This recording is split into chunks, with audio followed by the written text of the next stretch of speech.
Harry's wife. 60 Minutes interview. Hello, I'm H.G. Tudor. Having watched the ITV interview, I have decided against watching the 60 Minutes one. It's only half an hour. I expect there's duplication. And I'm a busy man. And instead what I'm going to do is rely on the Telegraph or what it has to write about this particular interview, both in terms of what went on and also their observations. The article's by Ed Power and states, Prince Harry, 60 Minutes review, a punchy Anderson Cooper proves less is more. Given a shorter running time than Tom Bradby, the Duke's US interlocutor asked the odd, tough question, but the answers sounded familiar. So it does indeed appear to have been repetition, as I suspected. Just like it says on the tin, the American current affair institution 60 Minutes has a running time of just an hour or so. But if the Duke of Sussex hoped the venerable news programme would devote its entire running time to his conversation with journalistic bigwig Anderson Cooper, he will have been disappointed. His interview, publicising forthcoming autobiography, Spare, clocked in at a little over half an hour. The rest of the broadcast was given over to a puff piece about composer Hans Zimmer. It was also padded out with the dystopian commercials for prescription drugs that are a staple of American television. 30 and a bit minutes is significantly shorter than the marathon near hour and a half that ITV had cleared in its schedule for Tom Bradby's chinwag with Harry earlier in the evening. However, Cooper covered similar territory, and Harry shared some of the same memories, almost word for word. There was that story about walking behind the coffin of his mother. He described again the clop of hooves on cobble, and he spoke about his guilt at not being able to share in the grief members of the public displayed mourning for Diana. The more succinct running time made for better television, and not much was actually lost. Harry took the opportunity to once again accuse members of the royal family of briefing against him, and the Duchess of Sussex, the paranoia of the folie à deux. Just like Bradby, Cooper pointed out the paradox of a royal complaining about leaks and then sharing in a book largely in hugely intimate conversations. One potential surprise was that the conversation was low on California therapy lingo. Talking to Bradby, Harry discussed speaking his truth and owning his story. There was less of this with Cooper. Maybe Harry felt he didn't have to prove how Californian and liberal he had become since fleeing to America. Cooper, if not aggressive, wasn't afraid to pin down Harry now and then. "Did you cry?" he asked Harry when the Duke recalled his father, the then Prince of Wales, informing him of Diana's death. Harry revealed that in his 20s he would try to make himself shed tears for his mother.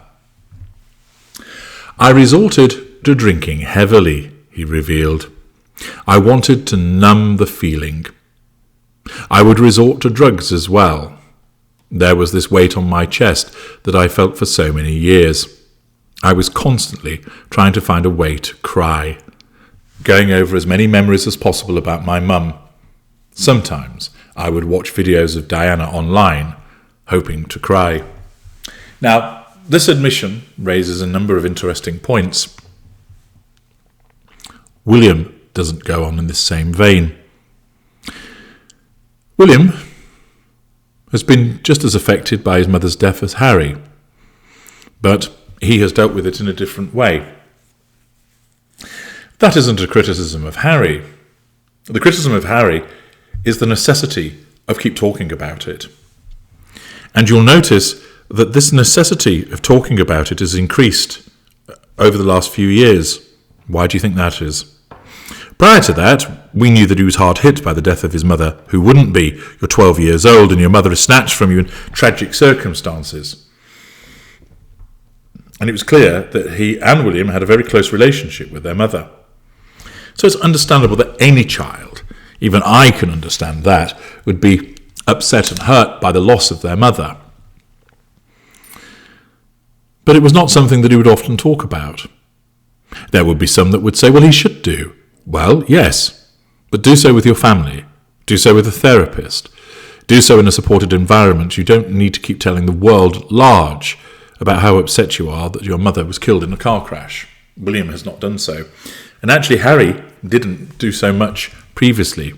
But then all of a sudden, he's been encouraged to go through this catharsis, which really just makes him look needy, stupid, and quite boring, actually, to keep going on and on about it. It also makes him look selfish, because it seems that he's crapping all over William's memories also making it seem that he's the only one who's allowed to grieve Diana so loudly and so visibly, and William isn't. Naturally, Harry's wife, with her fake cognitive empathy, has encouraged him to let it all out there, that it's important for him to exercise these issues. And in so doing, of course, he's fallen hook, line and sinker for this fake empathy, believing that she's right. And he's unable, and of course ostracised from any decent support systems that he might have. He can't see how it's making him look. Indeed, while some people might have a degree of sympathy that he took drugs and drank heavily to deal with the loss of his mother, it now just makes him look dysfunctional. And we know that Harry's wife will use that against him as and when it is necessary. The article continues, he spoke about the benefits of therapy and of using psychedelic drugs to connect with feelings he had walled off. I would never recommend people to do this recreationally, he said. If you are suffering from a huge loss of grief or trauma, these things have a way of working as a medicine. In contrast to ITV, there was a focus on Harry's time in the military. It was, he said, both the making of him and a glimpse of freedom. Well, he's shat all over that, hasn't he? My military career saved me in many regards, he said, took me out of the spotlight from the UK press, helped to focus on a purpose larger than myself, to feel normal for the first time in my life.